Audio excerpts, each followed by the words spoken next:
Yes, Roma wines taste better because only Roma selects from the world's greatest wine reserves for your pleasure.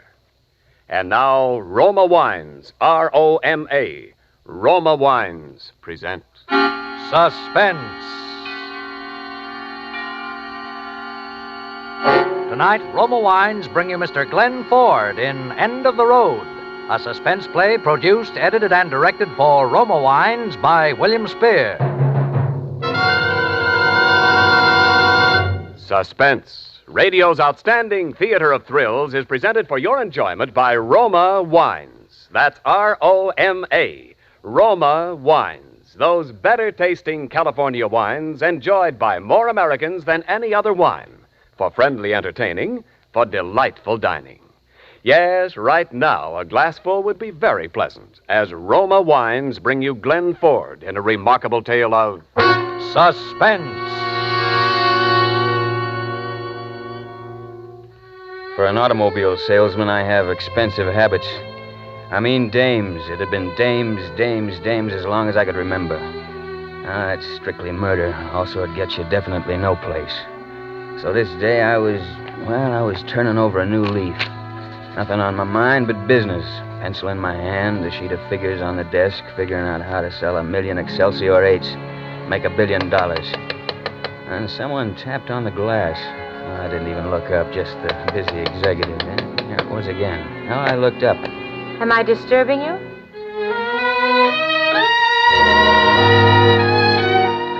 Was she disturbing me? I got up in a trance and followed her across the showroom floor. It seemed as though I'd never seen anyone walk like that before in all my life. This is my husband, Mr. Ganlon, Mr. Evans, the sales manager. How do you do, sir?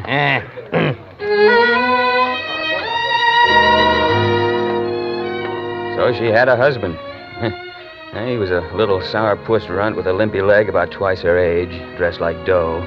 The kind of dough that you could buy Excelsior 8s by the dozens. But I wasn't thinking about that now. I was thinking about her. I was thinking that the best way to guarantee seeing her again was to send them out that door in an Excelsior 8.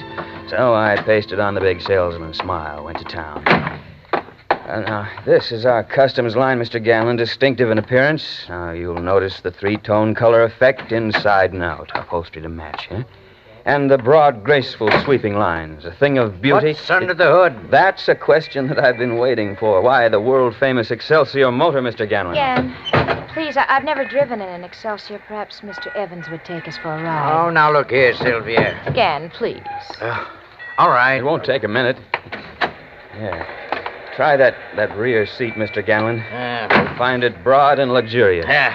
Now, Mrs. Ganlon, if you'd care to sit up here in front, you can see what it'll do. Thank you. Hey, you see how it handles, Mr. Ganlon? It's like a baby carriage, eh? Well, keep your eyes on the road. I turned the corner on two wheels, explained about the minimum sway being on account of the stabilizers. Well, I got a couple of grunts for that try. In the mirror, I saw he'd closed his eyes, so I turned to her. I still didn't know if this deal was going to be too easy, but one look at that look in those eyes, and I began to have a rough idea. What do they call you? Which they? Your friends? Speed. How about you? Sylvia. Why the speed, Evans? I like to get places. I like to go places. It's the same thing. Maybe you're right. Maybe we're both right. Maybe, Speed. Maybe.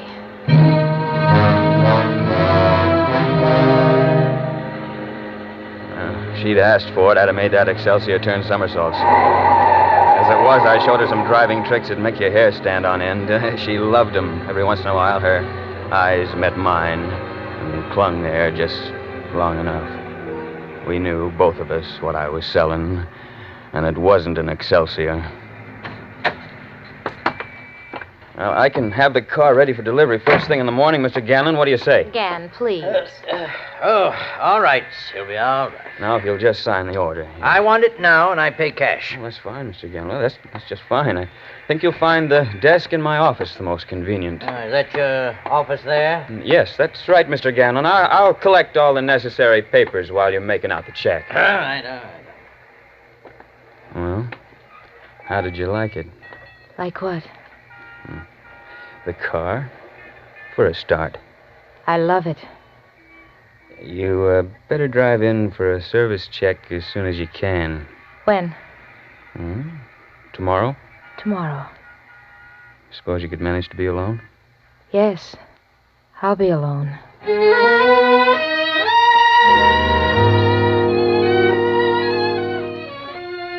She came in the next morning. She was alone. Well, from that day, we went places. We went there fast. But this was, well, it was different. She was different. Different from anything I'd ever known before. And in less than 2 weeks, I knew I didn't care about husbands or Excelsior 8s or even $1 million. All I cared about was her.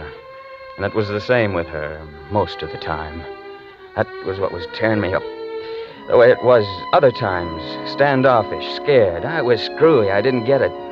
Well, one day we were down at the beach. As usual, lately we were arguing about it. Oh, please, Speed, don't. Oh, what's the matter with Reno? We've got to do something about it someday, haven't we? Oh, yes. Well, that's what they got Reno for. He'll come after me. I'll let him come. We'll tear up his claim check. Speed, I want to run along the beach. Come on. Hey, 33, I'm too old for this stuff. Hey, wait a minute. Anyway, look. Speed, you got to learn to relax. I lost my roller skates. I'll get you another pair. I don't need skates. Yes, you do. That's all right. All right, Sylvia. Oh. Look, listen, Sylvia. Cut out the horseplay and quit stalling. I want a decision. One way or another now. Oh, darling, now you're angry. I am. It's a screwy deal. You love me. You want to leave him, but you won't. Oh, but I will, darling. Speed, you see, there's so many things. They're all complicated and mixed up. First, there's my father. Well, what about him? Well, you see, my father and Glen were mining partners in a little town called Phoebe, Arizona, and then there was a cave-in, and my father was killed. Oh, he was such a wonderful man. We were so terribly close. Oh, that's tough, baby. Sometimes it's almost as though he were alive. I see him, Speed, in dreams ever so often. I hear him speak. It was 10 years ago. Well, what's all this got to do with you and Ganlon? Stop it! Stop torturing me! Can't you just leave me alone? Leave me alone! Okay, if that's what you want. Oh, no. Speed, don't. Look, baby, I don't know about you, but I'm leaving town tonight. I can't take this any longer. I'm going back now, quit my job, and draw my $3 out of the bank and pack a bag. I'm leaving tonight, with you or without you. Oh, no, Speed, you can't. You can't go without Well, me. that's up to you, baby. Oh, I'm afraid. Of what? I don't know. Well, we'll worry about that later. What about it? All right, I'll go.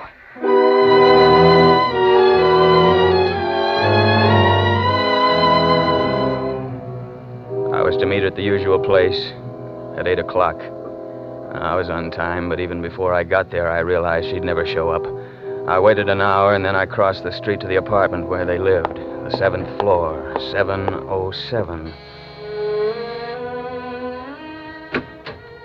She must have been hanging around the door because it opened almost at once. She came out in the hall, closed it behind her. She was scared to death. Speed, you've got to get away, right away. Not without you, baby. No, listen. Listen to me, Speed. I lied to you this afternoon. No kidding. I mean, about my father. He wasn't just killed in a cave-in. He was murdered. Ganlon murdered him. So you married Ganlon to kind of show your appreciation. Yes, I mean... You don't make sense, baby. Come on, we're going inside. No, Speed, no! We're going to settle this once and for all now.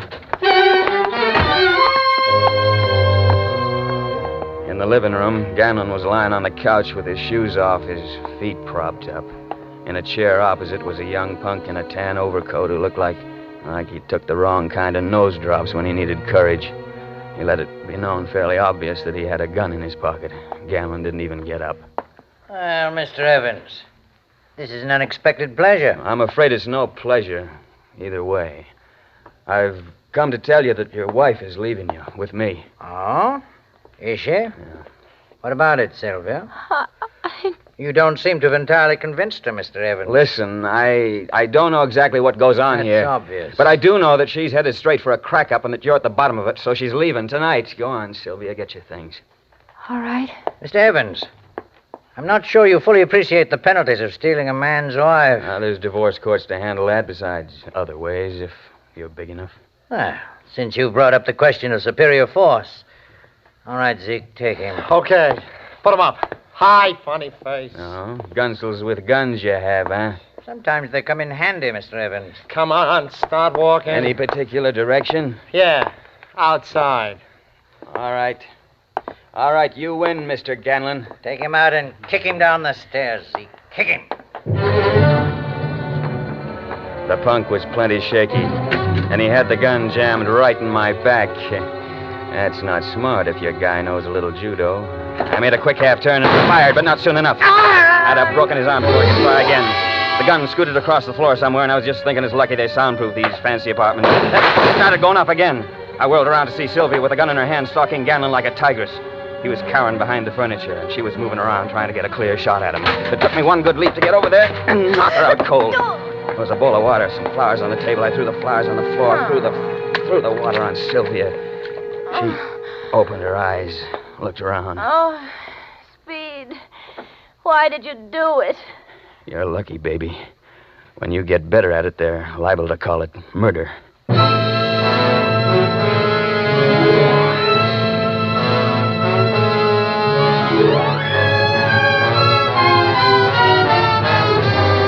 For Suspense, Roma Wines are bringing you Glen Ford in End of the Road. Roma Wines' presentation tonight in radio's outstanding theater of thrills, Suspense.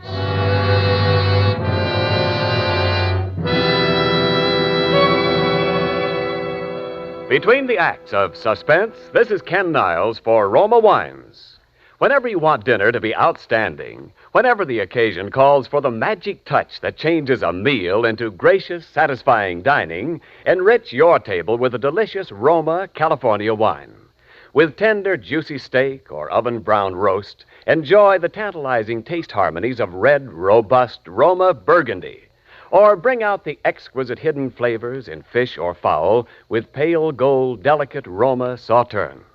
And remember, all Roma wines taste better because Roma begins with choicest grapes. Then, with unmatched skill and resources, Roma guides these naturally finer grapes unhurriedly to tempting taste perfection. Later, Roma places this luscious grape treasure with Roma wines of years before, and finally, Roma selects from the world's greatest wine reserves for your pleasure. With your dinner tomorrow, enjoy better tasting Roma wines. That's R-O-M-A, Roma, the greatest name in wine. And now, Roma Wines bring back to our Hollywood soundstage Glen Ford as Speed Evans, with Kathy Lewis as Sylvia Ganlon in End of the Road, a tale well calculated to keep you in suspense.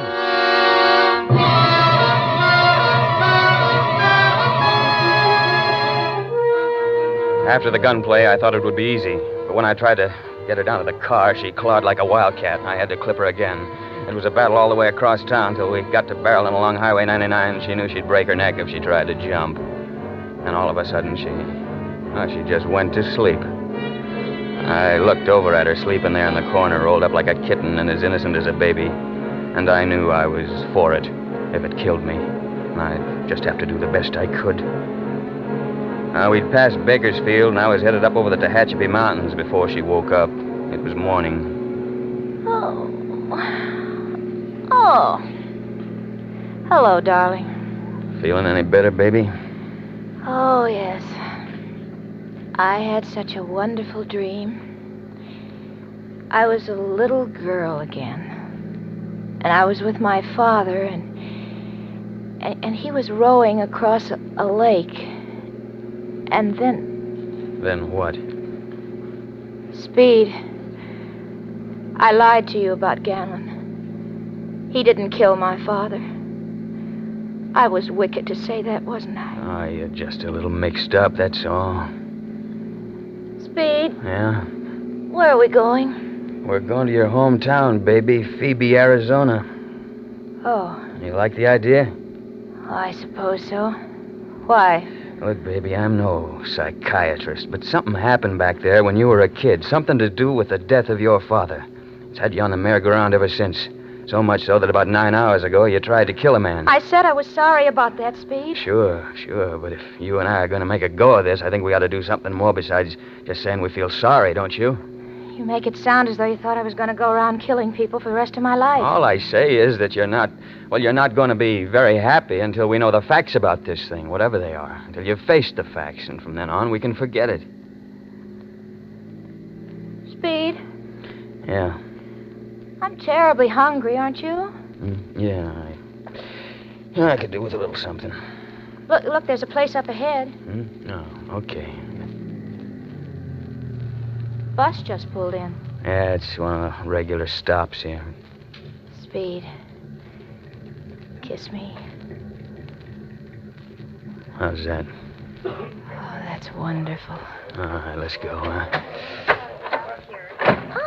My, what a lot of people. Those big buses hold a lot of people, baby. Help! Help! I'm being kidnapped! Come here.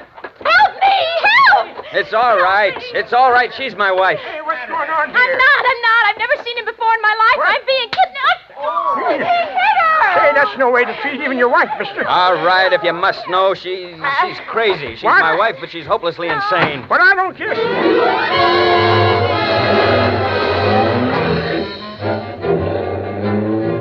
About 5 minutes later, she snapped out of it.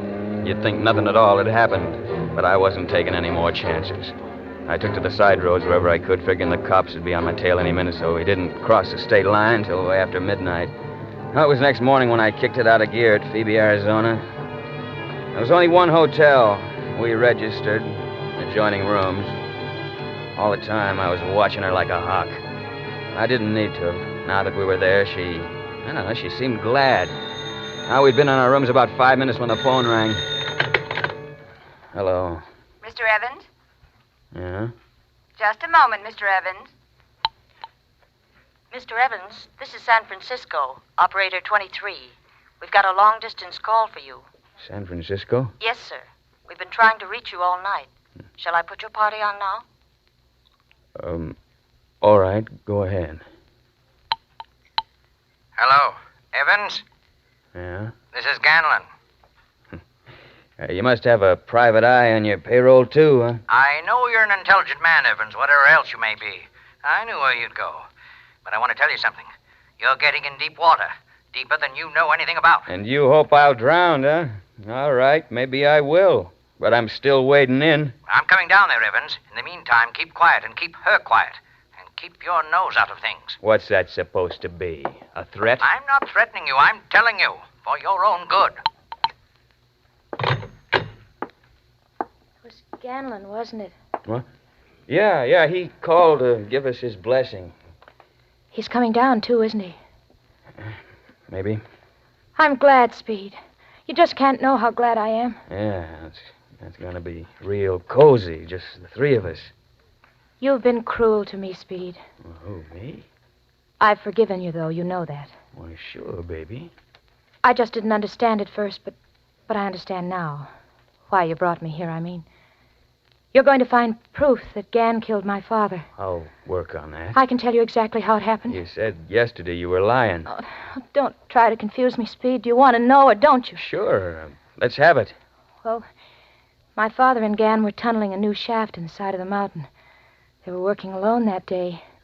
They'd set a dynamite charge inside the shaft with wires out to the ignition box. The box worked with a plunger, but when my father pushed it down, the dynamite didn't go off. He went back inside to find the trouble. While he was in there, Gan pushed down the plunger again. My father was blown to bits. Just like that, huh? Don't you believe me? Like I say, I'll work on it. They'll hang him, won't they? Hang who? Ganlon, they'll hang him when you find proof. If he's guilty, they'll hang him. You'll prove it, darling. Promise me you will, so they can arrest him when he arrives. You'll do it for your baby, I know. Kiss me, darling. How's that? Oh, that's wonderful. That's all I care about. That and seeing Ganlon hanged.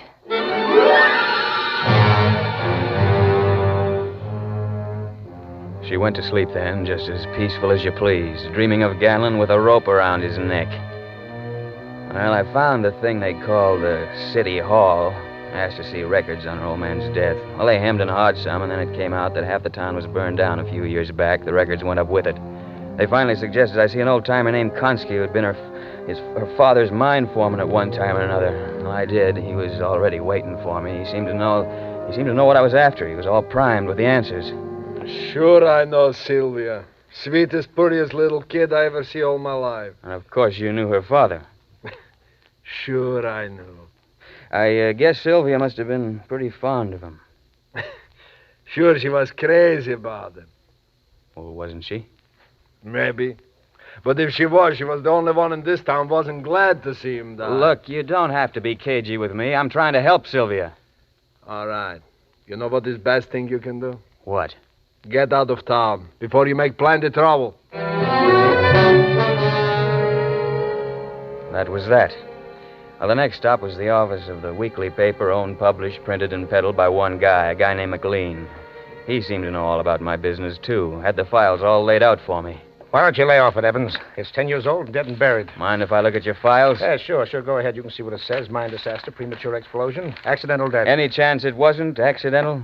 What do you mean? Any chance that Ganlon did it? Not a chance. You seem pretty sure. Did you ever notice that gimpy leg of his? Yeah? Well, that's how he got it.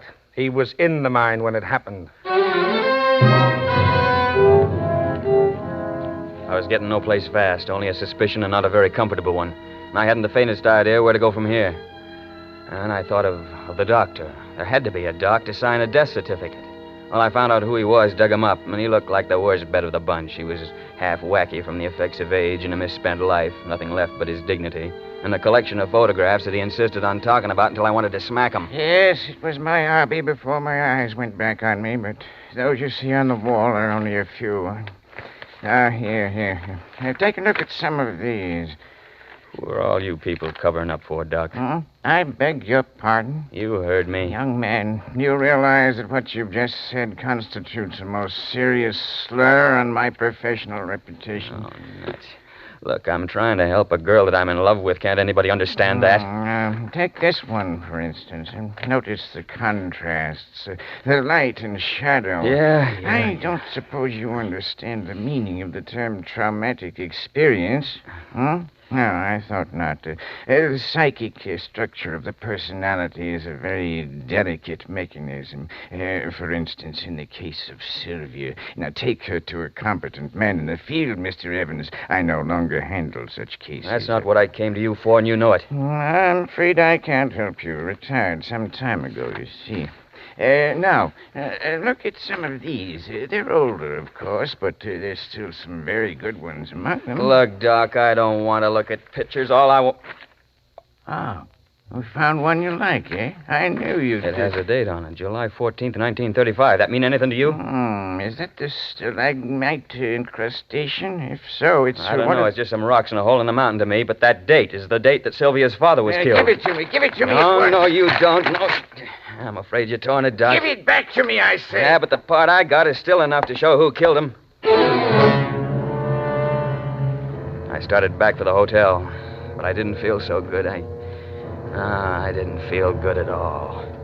I asked at the desk if Ganlon had arrived, but he hadn't, so I went on up to Sylvia's room. She was sitting at the dressing table making up her face. She looked up at me in the mirror.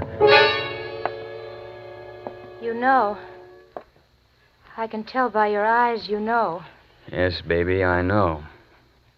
And they'll hang him, won't they? Ganlon? No, baby, he's in the clear. But he isn't. He can't be. He murdered my father. I know he did. You're lying to me, Speed. Look, take it easy, baby. It's going to be all right. Just let's get it over with, and then we can forget it, huh? Get what over with? You're acting so funny, darling. Take a look at this picture. Huh? Oh, that's me, isn't it? When I was a little girl.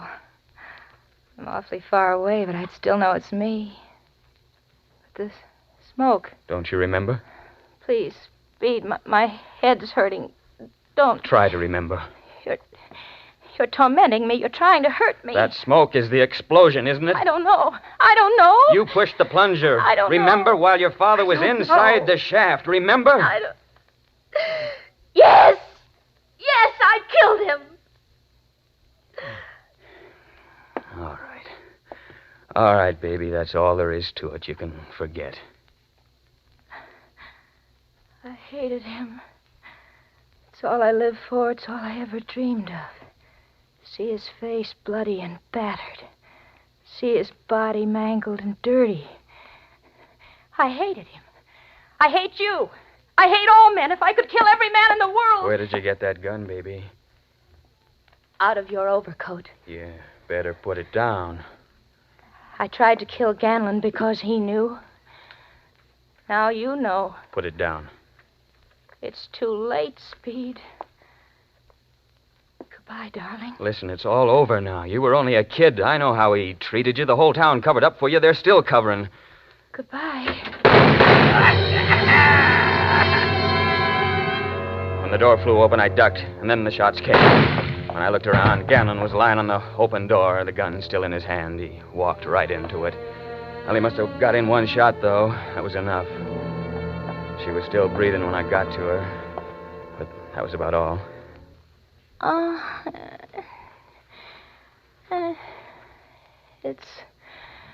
It's all right now, isn't it, darling? Sure, baby. Everything's going to be all right. Kiss me. Yeah. How's that? Oh, that's wonderful. But I wasn't so lucky this time, was I? Not too lucky. I didn't miss. No, baby. You didn't miss.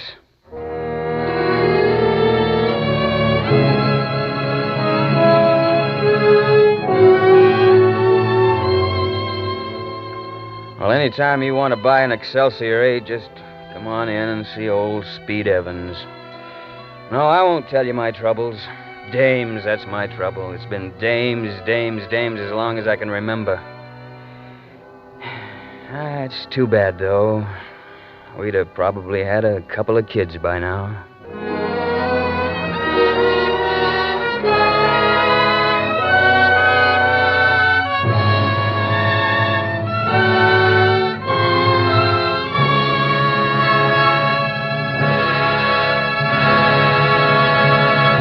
Suspense. Presented by Roma Wines, R-O-M-A, Roma, America's favorite wines. This is Ken Niles returning to our Suspense microphone with the brilliant star of tonight's play, Glen Ford. Glen, you did a magnificent job. Believe me, I want a recording of your performance for my own personal library of suspense records. Well, thanks, Ken. You're a record fan, too, huh? Well, Mrs. Ford and I can't resist a brisk disc. A brisk disc? Yeah, you know, a torrid wax, a hot platter. Oh, now I get you. Say, speaking of platters, Glenn, isn't Mrs. F. likely to serve you a nice sizzling platter garnished with a thick, juicy steak some night soon? Oh, she's better, Ken. Well, good, because I have a little gift for you that'll make any steak taste better. Oh, suspense me no further, Ken. What's the secret? Your gift, Glenn, is a basket of Roma, California wines presented by Roma, America's greatest vintner.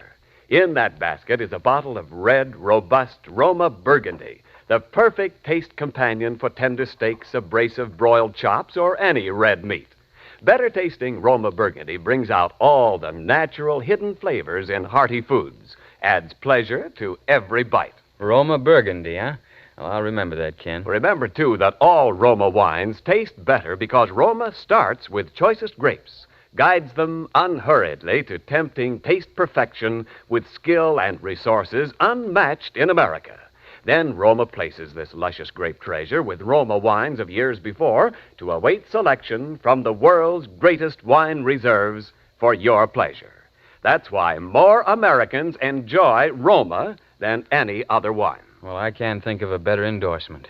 Thank you, and good night. Glen Ford appeared through the courtesy of Columbia Pictures and is soon to be seen starring in the Columbia picture Framed. Tonight's suspense play was adapted by Irving Moore and Robert Richards from a story by Irving Moore. Next Thursday, same time, you will hear Agnes Moorehead as star of Suspense. Produced and directed by William Spear for the Roma Wine Company of Fresno, California. This is CBS, the Columbia Broadcasting System.